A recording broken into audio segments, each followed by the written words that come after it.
کہہ رہے ہیں؟ یہ کہہ رہے ہیں کہ سب کے سب جمع ہو جاؤ تاکہ محمد کی اولاد پہ جو مظالم ہوئے ہیں، یعنی جو علی کو قتل کیا گیا ہے، جو حسن کو شہید کیا گیا ہے، جو حسین کو شہید کیا گیا ہے، جو زین العابدین علیہ السلام کو زہر دیا گیا ہے، ان مظالم کا بدلہ لیا گیا۔ اب جب یہ نعرہ لے کے بنو عباس کھڑے ہوئے تو عرب تو جو ہے وہ بنو امیہ کے ساتھ ہو گئے۔ اپنے اس احتجاج کو نکال کے جو ہے وہ فارس تک پہنچایا۔ جیسے ہی فارس میں خبر پہنچی کہ عربستان میں بنی ہاشم کی اولاد میں عباس کے بیٹوں میں سے کچھ لوگ ایسے پیدا ہو گئے ہیں کہ جو آل رسول کی مظلومیت کا بدلہ لینا چاہتے ہیں، اب فارس میں بیٹھ کے میٹنگ ہوئی کہ اب کیا کیا جائے، ہم لوگوں کو ان کا ساتھ دینا چاہیے یا ساتھ نہیں دینا چاہیے۔ ابھی تو جب فارس میں یہ میٹنگ ہوئی کہ ساتھ دینا چاہیے یا نہیں دینا چاہیے، تو جب پڑھے لکھے جمع ہوئے تو انہوں نے پلٹ کے ایک شخص نے کھڑے ہو کے کہا کہ دیکھو یہ بہترین موقع ہے کہ آل رسول کا احسان اتار دیا جائے۔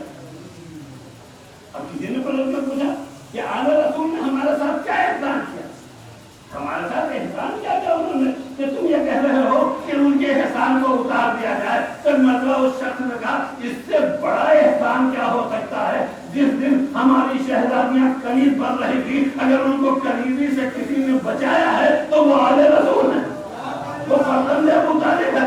میں نے کسی مجلس میں اسے دوسرے لفظوں میں پڑھا تھا، ابھی یہ لفظ پڑھ دینا بہت آسان کام ہے، لیکن اگر سچ میں تھوڑی دیر کے لیے سوچا جائے کہ ایک ملک کی شہزادی اور اسے قیدی بنا کے دربار میں لا کے کھڑا کیا جائے، اور وہ عربستان دھوپ میں رہنے والے عرب، وہ کالے چہرے والے عرب، ان کے سامنے جو ہے وہ فارس کی دو حسین عورتوں کو لا کے کھڑا کر دیا جائے تو سب للچائی ہوئی نگاہ سے جو ہے ان عورتوں کے اوپر جو ہے وہ نگاہ کر رہے تھے، اور یہ دونوں ہیں جو شرمائی ہوئی نظر سے گردن جھکائے ہوئے تھی۔ ادھر سے جو بھی آ رہا ہے، اب یہ تاریخ تو نہ لکھے گی، لیکن آپ کو سوچنا پڑے گا ایسی خوبصورت عورتوں کو دیکھنے کے بعد کیا کیا تبصرے کیے گئے ہوں گے۔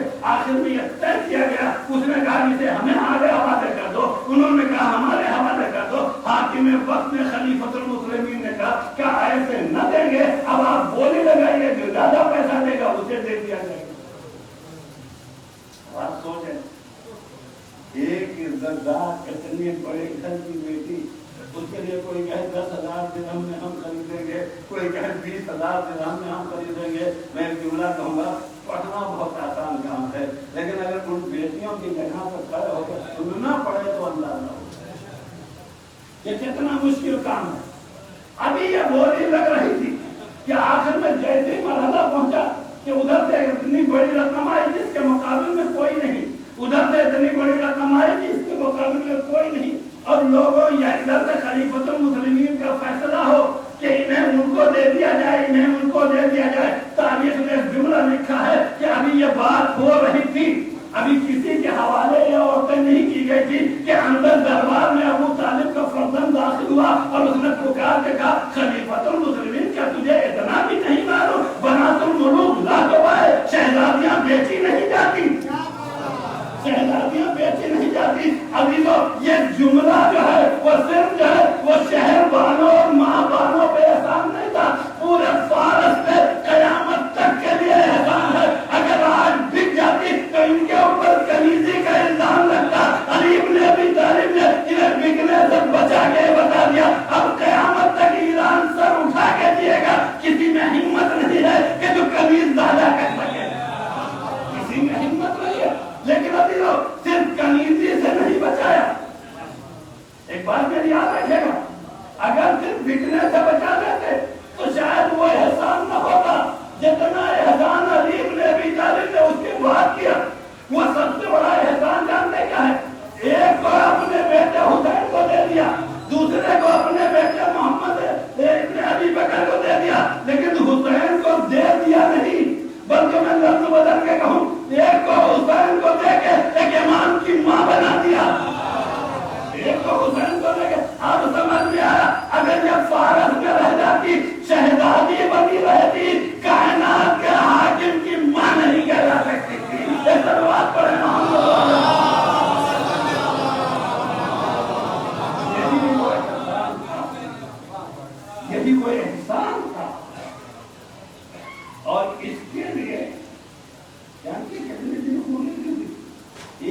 135